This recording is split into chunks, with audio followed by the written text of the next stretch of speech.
Welcome, everyone. This is the Kentucky Postgame Show. I'm Fletch. This is Mario. Malik is out this week. Didn't make it. Had a little bit of Thanksgiving thing come up, I think. Yeah, Thanksgiving travel, man. Thanksgiving travel. Nothing wrong with that. Nothing wrong with that. You got to spend time with the family. Of course. Even though we're family for them, too. Exactly. If we would like you to like and subscribe, please. Hit that like and subscribe button. I'm begging for you to do that, please. No, this is Thanksgiving week. I don't think we're gonna have a meal, but Moses. I don't think we will have a meal. I don't think so, but I think Moses brought something in. Moses got something for us? You got a little treat? You got a little Thanksgiving treat? Yeah. Okay, pumpkin pie. Pumpkin pie. Let's go. Okay. I love pumpkin pie. Look at that. Your favorite pie? Is that your favorite pie? That is my favorite pie. It is. How'd you know? I don't know, man. I don't know. Moses came in clutch, though. I'm going to get a bite of this. He got it right on spot. Shout out to Moses. I'm going to look at Moses before I eat this, make sure he ain't putting nothing in it. That's good. Okay. I'll Venmo you for that. I appreciate it. No, it wasn't easy this week, but we got it done. Yep. Wildcats, yeah. I mean, Kentucky versus St. Joseph's. They got the win in overtime, 96-88 in Rupp. We're about to. This one was a nail biter, man. It was, but I think we were expecting that. I know. If I was freaking out watching it on my TV screen, I know the people in Rupp Arena was losing their minds. I know they were stressing. Man, you just saw Twitter. Twitter was going crazy. Twitter is another thing, man. But I'm like, yo, it's St. Joseph. Like, they're actually a good team. You know what I mean? Like, relax. It's a team that's underrated, not necessarily known on the national level, but, they definitely can play, man. They definitely can play. If you didn't know basketball, you'd be like, who is this team? Why are they playing us so close? But, I mean, they are a good basketball team, and that's why they were in there. You know what I mean? For sure, man. Let's get into some highlights, man, because I want to see these highlights. Getting some highlight. Man, Kentucky, St. Joseph, it was a nail biter for sure. There's a lot of back and forth going on, Fletch. Kentucky is 4-1 on the season. St. Joseph is 3-2. But like you said, it was a lot of back and forth. For sure, man. There's a lot of big names to talk about from the Kentucky squad. Robert Dillingham had himself definitely a ball game. He ended out with 13 points, scored in double figures, of course. This is his fifth time scoring in double figures for the season. And I think it's time for a game high assist. Now, we can't go, through this game without talking about DJ Wagner, a guy who kind of struggled a little bit. Mm-hmm. But, he had 22 points tonight. Season high. 7 came in overtime. But, it was, like I said, it was a lot of back and forth. St. Joseph was sticking with Kentucky, led by Cameron Brown. 17 points, and Xavier Brown. Two of those guys for St. Joseph had a remarkable game. Yeah, I agree with that. I mean, all those guys came in. I think, St. Joseph was up 7. Yeah, up 7 at one point. But Trey Mitchell, another guy who had a big game, he ended out with 22 points, a season high once again, and he had 3 big-time three-pointers in that overtime. Now, St. Joseph knocked down those 2 big free throws to tie it up to 77. DJ Wagner had a floater to go, but it did not drop for the young fella, and we had to go into overtime after that. Now, here goes those 3-pointers, those 2 3-pointers out. There's one of those 3-pointers, Mitchell, where Rupp Arena went crazy after he hit those 3-pointers in overtime. Rupp Arena was going wild. I mean, over 18,000 in attendance. Man. 18,680 to be exact. Whole lot of people, man. Whole lot of people and a whole lot of things we got to talk about. Let's get into it.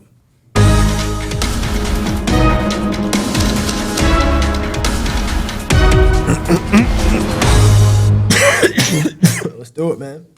Oh man, maybe not eat pie while you're recording, man. It's not a good idea. I mean, I think it's a good idea. All those crumbs getting in your throat, and it's like clearing your throat every minute. Nah, don't listen to it. Eat pie whenever you want, man. It's Thanksgiving week. I'm gonna eat pie right now. I'm gonna eat it in the car. I might cause a little 16-car pile, but I'm taking the rest of that pumpkin pie home. Oh God! I'm taking the rest of that pumpkin pie home with me. Okay, Moses. All right. He's scared. He don't want me to take it. Look at him. He don't want me to take it. No. This was a fight for sure. Obviously, going into overtime. Big time fight. Who was the post-game player of the game. Kentucky post-game player of the game? It's a tough one, man. I'm going to go with two guys. Dillingham and Trey Mitchell. Trey Mitchell, season high, 22 points. Hit those big three-pointers in that overtime, where we definitely needed that. Needed our vets to step up, and that's exactly what he did. He stepped up. The guy's skilled. He's really skilled, man. For a four-man that could stretch the floor. Like I said, they like to do that pick and pop action, and they did a lot of that this game. It won us the game. So I gotta definitely give my credit to Trey Mitchell. He's a very talented big fella, and I'm excited to see, once the big men come back, he kind of slide back into his natural position at four-man. It's gonna be some work for all the other teams that are matching up against him. My second guy, I gotta go with Rob Dillingham. Tyler Ulis, Devin Booker. Yep. De'Aaron Fox. Yep. Jamal Murray. You can go ahead and add Robert Dillingham to that mix. Put him in the category. I'm saying that right now. You can add him because the dude is special. Yeah. The dude is special, man. I just enjoy watching him play. I think the dude came off the bench. He's averaging a point a minute. He came into the game and had, within his first 10 minutes, he had 10 points. That's so crazy. You can call it spark off the bench or whatever you want to call it. The dude is special, man. My favorite commentator would call him Mr. Dick Vitale. He'd give him a good. He's a diaper dandy. I was about to tell you, do the voice. He's a diaper dandy. He's spectacular. That's what I'm going with, man. For my player of the game is Robert Dillingham and Trey Mitchell. What about you, man? What about you? You indirectly basically said this team's going all the way.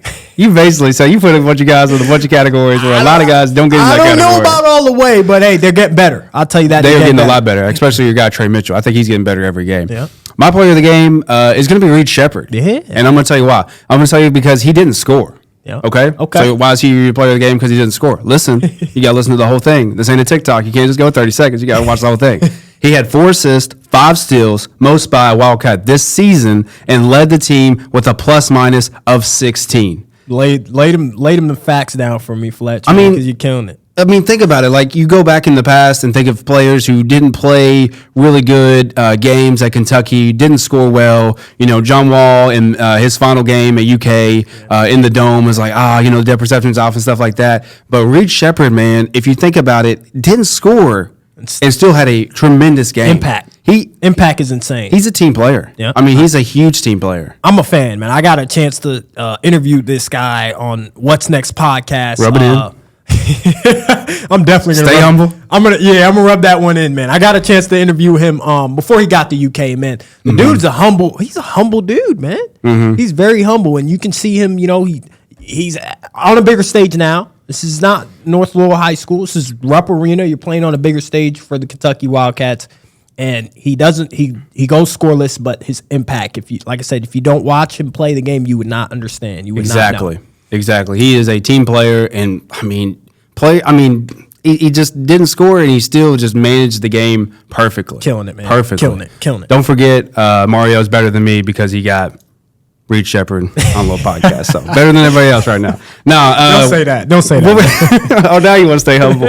Now, what are your takeaways from the win against St. Joseph's? Even though we went into overtime, what were some takeaways? Takeaways. Wagner and Edwards are getting better. I like to see that. I was a little nervous about how they were playing in the beginning of the season, but I can see the improvement now. I can see Wagner's doing the things that I expected him to do, which is, go downhill. And I know he's kind of getting a little bit of a backlash from fans of how he gets downhill and he can't finish. Eventually, he'll adjust to that and he'll start finishing layups. Right.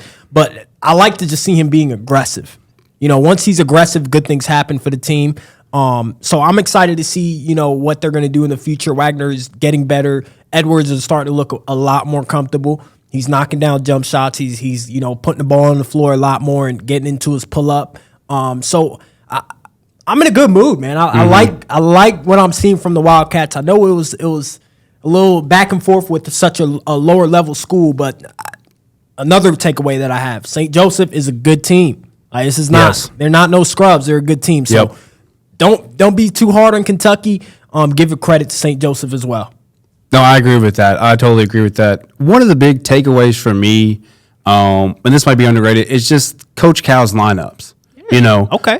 He started the game with Wagner, Reeves, Edwards, Aduthio, and then Trey Mitchell, and UK has a 3-1 record with that lineup. You like his lineups? You like his rotations? For the most part, yeah. Okay, I know that. Okay, I respect your opinion. But I'm going to say for the most part, just because there's a lot of times when people are hot and people should be in there, and I know you know what I'm talking about. Yeah, and it's just like it's frustrating. You know what I mean? You're like, what are we doing? What are we doing? And so he put Dillingham and Reed in there. The first substitutions about 4 minutes into the game. But yeah, I think looking back on every season and going back into the games, fans were really frustrated with a bunch of the lineups. Yeah. He is the coach. Let's remember that he is the coach. Yeah. We don't know exactly 100%. what's happening in between the lines in the locker room on why he's making certain decisions with the lineups or the rotations. He is the coach, so let's respect that. I do respect that. Now, as a fan, from my perspective, it's hard sometimes when I see a guy who's hot. I want to see him back on the floor because he's making us win right now. But I respect the coach's decision.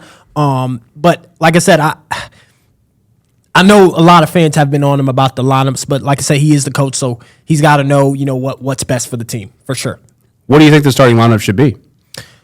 Starting lineup right now, if I was the coach, I would go with Reed Sheppard. His plus minus on the floor is spectacular. You can't leave him off the floor, regardless of him having 0 points like tonight. Yeah.